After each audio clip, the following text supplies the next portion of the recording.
let's just talk a little bit about what the difference is between subjective and objective. Can you explain to the jury what's the difference when we're talking about objective? So subjective is when a patient comes to me describing a headache, and they describe that it's very painful, a 10 out of 10, it's like a flash of light, or it's like a throbbing hammer. That's a subjective experience. Objective is a laboratory value or a clinical sign such as picking up a murmur on physical examination. Those are objective findings.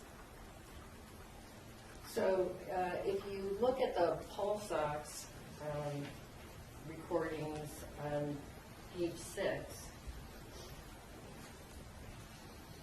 can you tell us how long the pulse ox was considered dangerously low or unable to record at all, what period of time? From 12:50:58 until, you'll have to go forward.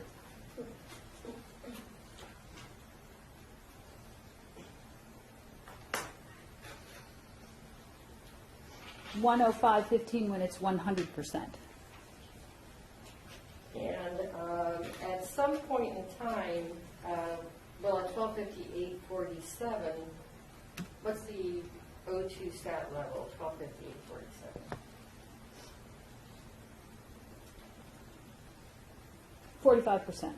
Okay, and what's that telling you as a neurologist when you see a pulse ox that's 45%? That's an emergency for the brain. And then at 12:59:56, what is it? 60%. Okay, and what's that telling you about? That's still of great concern. And at 1:01, what's the pulse ox? 65%. Okay.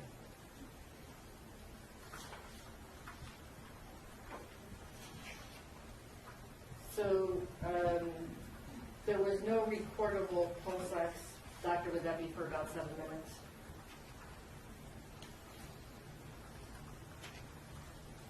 It's not listed there, correct.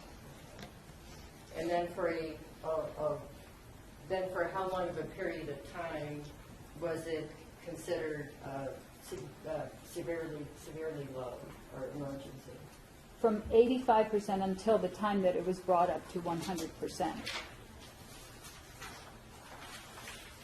Doctor, would these objective O2 SAT findings predict to you as a neurologist a permanent and severe brain injury in your opinion? They can, yes. When you reviewed this record, did you think it was predictive of a permanent and severe brain injury? Yes. Is that to a reasonable degree of medical certainty? Yes.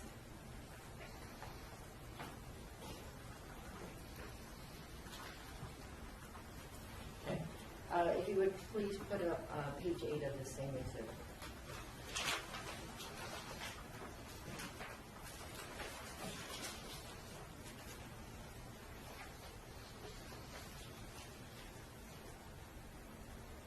Okay, doctor, can you look at the time 1:35:47?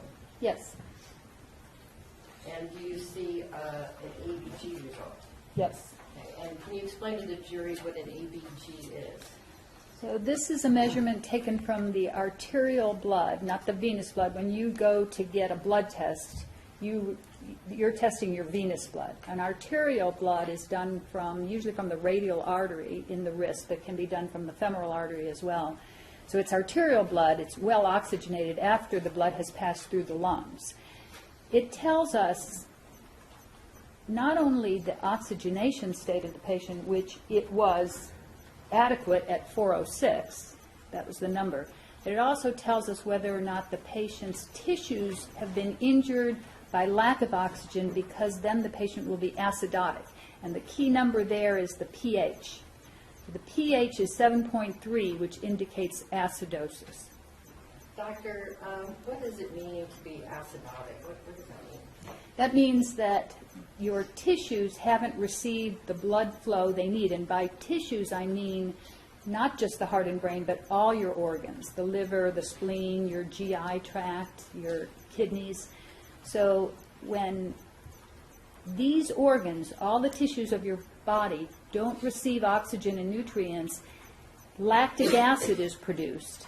The bloodstream pH drops from a normal of 7.4 to this number or even less, and it indicates that those organs suffered from lack of perfusion, from lack of blood flow.